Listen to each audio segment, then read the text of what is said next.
श्रीमद् भागवत महापुराण स्कंद 11वां अध्याय 3। माया, माया से पार होने के उपाय तथा ब्रह्म और कर्म योग का निरूपण। राजा निमि ने पूछा, भगवान सर्वशक्तिमान परम कारण विष्णु भगवान की माया बड़े बड़े मायावियों को भी मोहित कर देती है, उसे कोई पहचान नहीं पाता और आप कहते हैं कि भक्त उसे देखा करता है। अतः अब मैं उस माया का स्वरूप जानना चाहता हूँ, आप लोग कृपा करके बतलाइए। योगीश्वरों, मैं एक मृत्यु का शिकार मनुष्य हूँ। संसार के तरह तरह के तापों ने मुझे बहुत दिनों से तपा रखा है। आप लोग जो भगवत कथा रूप अमृत का पान करा रहे हैं, वह उन तापों को मिटाने की एकमात्र औषधि है। इसीलिए मैं आप लोगों की इस वाणी का सेवन करते करते तृप्त नहीं होता। आप कृपा और कहिए। अब तीसरे योगेश्वर अंतरिक्ष जी ने कहा, राजन, भगवान की माया स्वरूपतः अनिर्वचनीय है, इसीलिए उसके कार्यों के द्वारा ही उसका निरूपण होता है।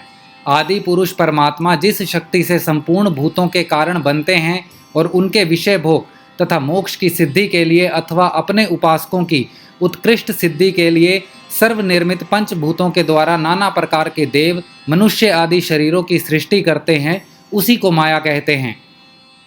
इस प्रकार 5 महाभूतों के द्वारा बने हुए प्राणी शरीरों में उन्होंने अंतर्यामी रूप से प्रवेश किया और अपने को ही पहले एक मन के रूप में और इसके बाद 5 ज्ञानेंद्रियां तथा 5 कर्मेंद्रियां इन 10 रूपों में विभक्त कर दिया तथा उन्हीं के द्वारा विषयों का भोग कराने लगे। वह देहाभिमानी जीव अंतर्यामी के द्वारा प्रकाशित इंद्रियों के द्वारा विषयों का भोग करता है और इस पंचभूतों के द्वारा निर्मित शरीर को आत्मा अपना स्वरूप मानकर उसी में आसक्त हो जाता है। यह भगवान की माया है। अब वह कर्मेंद्रियों से सकाम कर्म करता है और उनके अनुसार शुभ कर्म का फल सुख और अशुभ कर्म का फल दुख भोग करने लगता है और शरीरधारी होकर इस संसार में भटकने लगता है। यह भगवान की माया है। इस प्रकार यह जीव ऐसी अनेक अमंगलमय कर्म गतियों को, उनके फलों को प्राप्त होता है और महाभूतों के प्रलय पर्यंत विवश होकर जन्म के बाद मृत्यु और मृत्यु के बाद जन्म को प्राप्त होता रहता है। यह भगवान की माया है। जब पंचभूतों के प्रलय का समय आता है, तब अनादि और अनंत काल स्थूल तथा सूक्ष्म द्रव्य एवं गुण रूप इस समस्त व्यक्त सृष्टि को अव्यक्त की ओर, उसके मूल कारण की ओर खींचता है। यह भगवान की माया है। उस समय पृथ्वी पर लगातार 100 वर्ष तक भयंकर सूखा पड़ता है। वर्षा बिल्कुल नहीं होती। प्रलय काल की शक्ति से सूर्य की उष्णता और भी बढ़ जाती है और वे तीनों लोकों को तपाने लगते हैं। यह भगवान की माया है। उस समय शेष नाग संकर्षण के मुंह से आग की प्रचंड लपटें निकलती हैं और वायु की प्रेरणा से वे लपटें पताल लोक से जलाना आरंभ करती हैं तथा और भी ऊंची ऊंची होकर चारों ओर फैल जाती हैं। यह भगवान की माया है। इसके बाद प्रलयकालीन समर्थक मेघ गण आदि की सूंड के समान मोटी मोटी धाराओं से 100 वर्ष तक बरसता रहता है। उससे यह विराट ब्रह्मांड जल में डूब जाता है। यह भगवान की माया है। राजन, उस समय जैसे बिना ईंधन के आग बुझ जाती है, वैसे ही विराट पुरुष ब्रह्मा अपने ब्रह्मांड शरीर को छोड़कर सूक्ष्म स्वरूप अव्यक्त में लीन हो जाते हैं। यह भगवान की माया है। वायु पृथ्वी की गंध खींच लेती है, जिससे वह जल के रूप में हो जाती है और जब वही वायु जल के रस को खींच लेता है, तब वह जल अपना कारण अग्नि बन जाता है। यह भगवान की माया है। जब अंधकार अग्नि का रूप छीन लेता है, तब वह अग्नि वायु में लीन हो जाती है और जब अवकाश के रूप में आकाश वायु की स्पर्श शक्ति छीन लेता है, तब वह आकाश में लीन हो जाता है। यह भगवान की माया है। राजन, तदंतर काल रूप ईश्वर आकाश के शब्द गुण को हरण कर लेता है, जिससे वह तामस अहंकार में लीन हो जाता है। इंद्रियां और बुद्धि राजस अहंकार में लीन होती हैं। मन सात्विक अहंकार से उत्पन्न देवताओं के साथ सात्विक अहंकार में प्रवेश कर जाता है तथा अपने 3 प्रकार के कार्यों के साथ अहंकार महतत्व में लीन हो जाता है। महतत्व प्रकृतिम और प्रकृति ब्रह्म में लीन होती है। फिर इसी के उल्टे क्रम से सृष्टि होती है। यह भगवान की माया है। यह सृष्टि, स्थिति और संहार करने वाली त्रिगुणमयी माया है। इसका हमने आपसे वर्णन किया। अब आप और क्या सुनना चाहते हैं? राजा निमि ने पूछा, महर्षि जी, इस भगवान की माया को पार करना उन लोगों के लिए तो बहुत ही कठिन है जो अपने मन को वश में नहीं कर पाए हैं। अब आप कृपा करके यह बतलाइए कि जो लोग शरीर आदि में आत्मबुद्धि रखते हैं तथा जिनकी समझ मोटी है, वे भी अनायास ही इसे कैसे पार कर सकते हैं। अब चौथे योगेश्वर प्रबुद्ध जी बोले, राजन, स्त्री पुरुष संबंध आदि बंधनों में बंधे हुए संसारी मनुष्य सुख की प्राप्ति और दुख की निवृत्ति के लिए बड़े बड़े कर्म करते रहते हैं। जो पुरुष माया के पार जाना चाहता है उसको विचार करना चाहिए कि उनके कर्मों का फल किस प्रकार विपरीत हो जाता है। वे सुख के बदले दुख पाते हैं और दुख निवृत्ति के स्थान पर दिनों दिन दुख बढ़ता ही जाता है। एक धन को ही ले लो, इससे दिन पर दिन दुख बढ़ता ही है। इसको पाना भी कठिन है और यदि किसी प्रकार मिल भी जाए तो आत्मा के लिए तो यह मृत्यु स्वरूप ही है। जो इसकी उलझनों में पड़ जाता है वह अपने आप को भूल जाता है। इसी प्रकार घर, पुत्र, स्वजन, संबंधी, पशुधन आदि भी अनित्य और नाशवान ही हैं। यदि कोई इन्हें जुटा भी ले तो इनसे क्या सुख शांति मिल सकती है। इसी प्रकार जो मनुष्य माया से पार जाना चाहता है उसे यह भी समझ लेना चाहिए कि मरने के बाद प्राप्त होने वाले लोक परलोक भी ऐसे ही नाशवान हैं, क्योंकि इस लोक की वस्तुओं के समान वे भी कुछ सीमित कर्मों की सीमित फल मात्र हैं। वहाँ भी पृथ्वी के छोटे छोटे राजाओं के समान बराबर वालों से होड़ अथवा लाग डांट रहती है। अधिक ऐश्वर्य और सुख वाले के प्रति छिद्रान्वेष तथा ईर्षा द्वेष का भाव रहता है। कम सुख और ऐश्वर्य वाले के प्रति घृणा रहती है एवं कर्मों का फल पूरा हो जाने पर वहां से पतन तो होता ही है, उसका नाश निश्चित है। नाश का भय वहां भी नहीं छूट पाता। इसीलिए जो परम कल्याण का जिज्ञासु हो उसे गुरुदेव की शरण लेनी चाहिए। गुरुदेव ऐसे हों जो शब्द ब्रह्म वेदों के पारदर्शी विद्वान हों, जिससे वे ठीक ठीक समझा सकें और साथ ही पर ब्रह्म में परिनिष्ठ तत्व ज्ञानी भी हों, ताकि अपने अनुभव के द्वारा प्राप्त हुई रहस्य की बातों को बता सकें। उनका चित्त शांत हो, व्यवहार के प्रपंच में विवेश प्रवृत्त ना हो। जिज्ञासु को चाहिए कि गुरु को ही अपना परम प्रियतम आत्मा और इष्ट देव माने, उनकी निष्कपट भाव से सेवा करे और उनके पास रहकर भागवत धर्म की भगवान को प्राप्त कराने वाले भक्ति भाव के साधनों की कृणात्मक शिक्षा ग्रहण करे। इन्हीं साधनों से सर्व आत्मा एवं भक्त को अपने आत्मा का दान करने वाले भगवान प्रसन्न होते हैं। पहले शरीर, संतान आदि में मन की अनासक्ति सीखें, फिर भगवान के भक्तों से प्रेम कैसे करना चाहिए यह सीखें। इसके पश्चात प्राणियों के प्रति यथा योग्य दया, मैत्री और विनय की निष्कपट भाव से शिक्षा ग्रहण करें। मिट्टी, जल आदि से भारी शरीर की पवित्रता, छल कपट आदि के त्याग से भीतर की पवित्रता, अपने धर्म का अनुष्ठान, सहन शक्ति, मौन, स्वाध्याय, सरलता, ब्रह्मचर्य, अहिंसा तथा शीत उष्ण, सुख दुख आदि द्वंद्वों में हर्ष विषाद से रहित होना सीखें। सर्वत्र अर्थात समस्त देश काल वस्तुओं में चेतन के रूप में आत्मा और नियंता के रूप में ईश्वर को देखना। एकांत सेवन, यही मेरा घर है, ऐसा भाव न रखना। गृहस्थ हो तो पवित्र वस्त्र पहनना और त्यागी हो तो फटे पुराने पवित्र चिथड़े जो कुछ प्रारब्ध के अनुसार मिल जाए उसी में संतोष करना सीखें। भगवान की प्राप्ति का मार्ग बतलाने वाले शास्त्रों में श्रद्धा और दूसरे किसी भी शास्त्र की निंदा ना करना।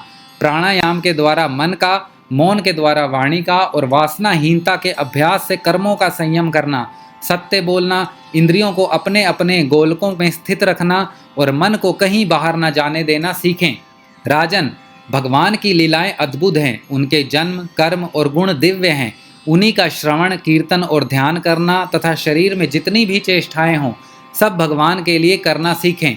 यज्ञ, दान, तप अथवा जप, सदाचार का पालन और स्त्री, पुत्र, घर, अपना जीवन, प्राण तथा जो कुछ अपने को प्रिय लगता हो सबका सब भगवान के चरणों में निवेदन करना, उन्हें सौंप देना सीखें।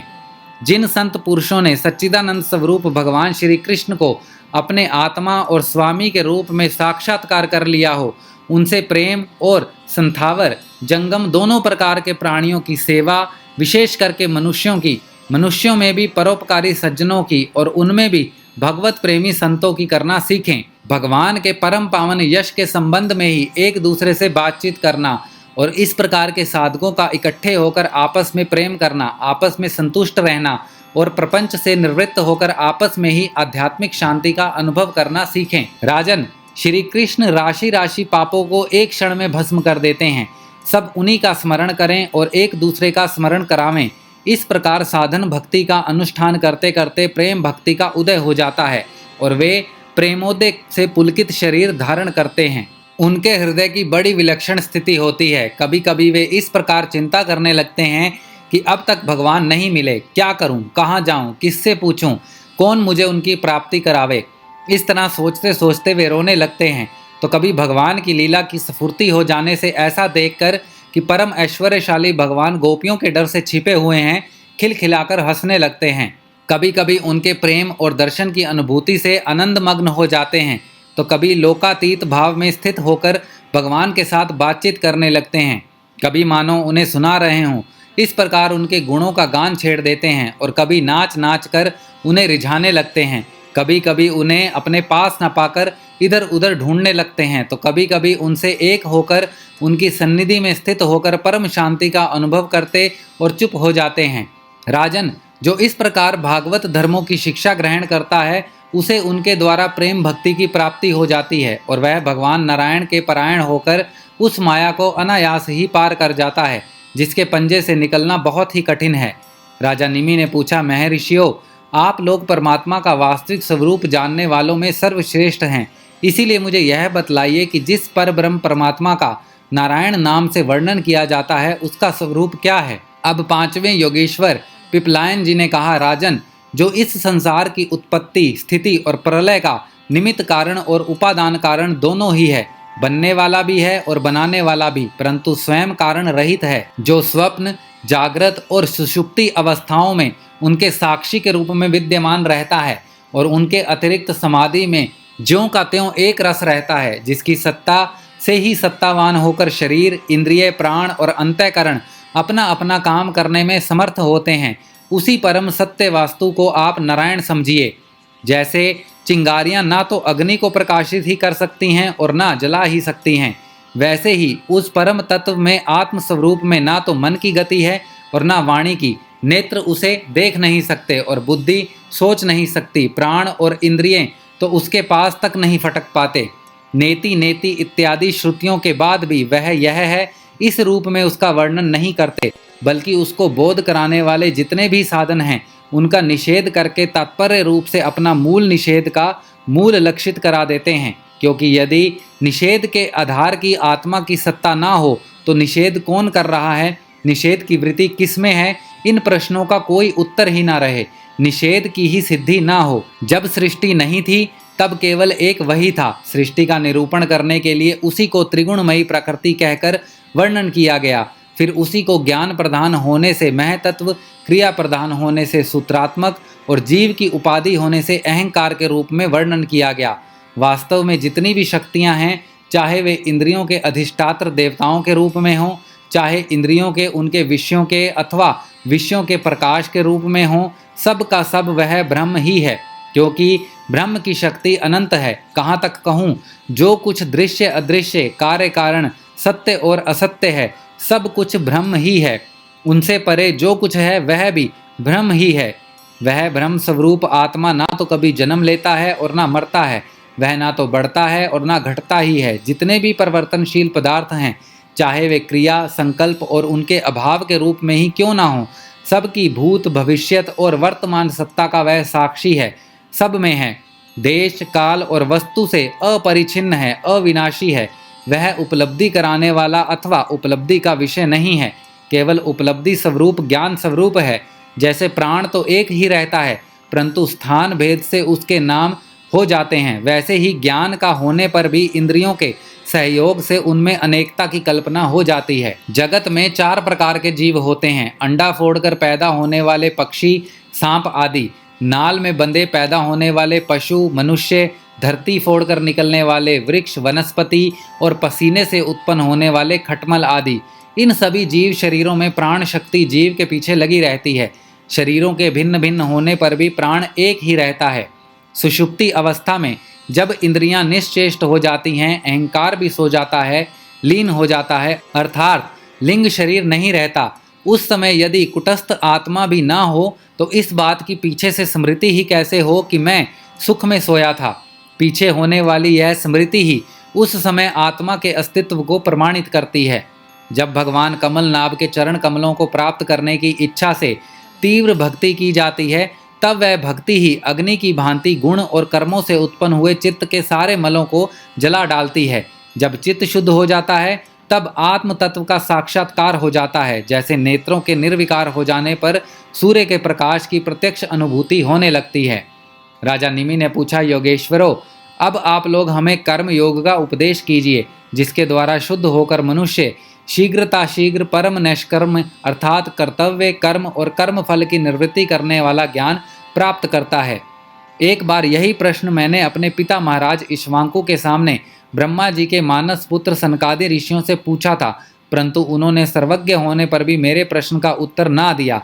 इसका क्या कारण था, कृपा करके मुझे बतलाइए।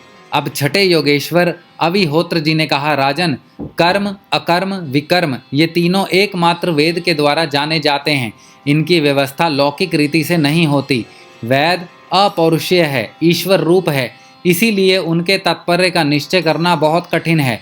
इसी से बड़े बड़े विद्वान भी उनके अभिप्राय का निर्णय करने में भूल कर बैठते हैं। इसी से तुम्हारे बचपन की ओर देखकर तुम्हें अनधिकार समझकर सनकादि आदि ऋषियों ने तुम्हारे प्रश्न का उत्तर नहीं दिया। यह वेद परोक्षवादात्मक है। यह कौ की निवृत्ति के लिए कर्म का विधान करता है। जैसे बालक को मिठाई आदि का लालच देकर औषध खिलाते हैं, वैसे ही यह अनभिज्ञों को स्वर्ग आदि का प्रलोभन देकर श्रेष्ठ कर्म में प्रवृत्त करता है। जिसका अज्ञान निवृत्त नहीं हुआ है, जिसकी इंद्रियां वश में नहीं हैं, वह यदि मनमाने ढंग से वेदोक्त कर्मों का परित्याग कर देता है तो वह विहित कर्मों का आचरण न करने के कारण विकर्म रूप अधर्म ही करता है। इसीलिए वह मृत्यु के बाद फिर मृत्यु को प्राप्त होता है। इसीलिए फल की अभिलाषा छोड़कर और विश्व आत्मा भगवान को समर्पित कर जो वेदोक्त कर्म का अनुष्ठान करता है, उसे कर्मों की निवृत्ति से प्राप्त होने वाली ज्ञान रूप सिद्धि मिल जाती है। जो वेदों में स्वर्ग आदि रूप फल का वर्णन है, उसका तात्पर्य फल की सत्यता में नहीं है, वह तो कर्मों में रुचि उत्पन्न कराने के लिए है। राजन, जो पुरुष चाहता है कि शीघ्र से शीघ्र मेरे ब्रह्म स्वरूप आत्मा ही हृदय ग्रंथि मैं और मेरे की कल्पित गांठ खुल जाए, उसे चाहिए कि वैदिक और तांत्रिक दोनों ही पद्धतियों से भगवान की आराधना करे। पहले सेवा आदि के द्वारा गुरुदेव की दीक्षा प्राप्त करे, फिर उनके द्वारा अनुष्ठान की विधि सीखे। अपने को भगवान की जो मूर्ति प्रिय लगे, अभीष्ट जान पड़े, उसी के द्वारा पुरुषोत्तम भगवान की पूजा करे। पहले स्नान आदि से शरीर और संतोष आदि से अंतःकरण को शुद्ध करे। इसके बाद भगवान की मूर्ति के सामने बैठकर प्राणायाम आदि के द्वारा भूत शुद्धि नाड़ी शोधन करे। तत्पश्चात विधि पूर्वक मंत्र देवता आदि के न्यास के अंग रक्षा करके भगवान की पूजा करे। पहले पुष्प आदि पदार्थों का जंतु आदि निकालकर पृथ्वी को समर्जन आदि से अपने को अव्यग्र होकर और भगवान की मूर्ति को पहले ही की पूजा के लगे हुए पदार्थ से श्लान आदि से पूजा के योग्य बनाकर फिर आसन पर मंत्रोच्चारण पूर्वक जल छिड़क कर पाद अर्घ्य आदि पात्रों को स्थापित करे। तदंतर एकाग्रचित होकर हृदय में भगवान का ध्यान करके फिर उसके सामने ही श्री मूर्ति का चिंतन करे। तदंतर हृदय सिर शिखा इत्यादि मंत्रों से न्यास करे और अपने इष्ट देव के मूल मंत्र के द्वारा देश काल आदि के अनुकूल प्राप्त पूजा सामग्री से प्रतिमा आदि में अथवा हृदय में भगवान की पूजा करे। अपने अपने उपास्य देव के विग्रह की हृदय आदि अंग आयुध आदि उपांग और पार्षदों सहित उसके मूल मंत्र द्वारा पाद अर्घ्य आचमन मधुपर्क स्नान वस्त्र आभूषण गंध पुष्प दधि अक्षत के तिलक माला धूप दीप और नैवेद्य आदि से विधिवत पूजा करे तथा फिर स्तोत्रों द्वारा स्तुति करके सपरिवार भगवान श्री हरि को नमस्कार करे। अपने आप को भगवान में ध्यान करते हुए ही भगवान की मूर्ति का पूजन करना चाहिए। निर्माल्य को अपने सिर पर रखें और आदर के साथ भगवत विग्रह को यथास्थान स्थापित कर पूजा समाप्त करनी चाहिए। इस प्रकार जो पुरुष अग्नि सूर्य जल अतिथि और अपने हृदय में आत्मस्वरूप श्री हरि की पूजा करता है, वह शीघ्र ही मुक्त हो जाता है। श्रीमद् भागवत महापुराण स्कंद 11वां अध्याय 3 समाप्त।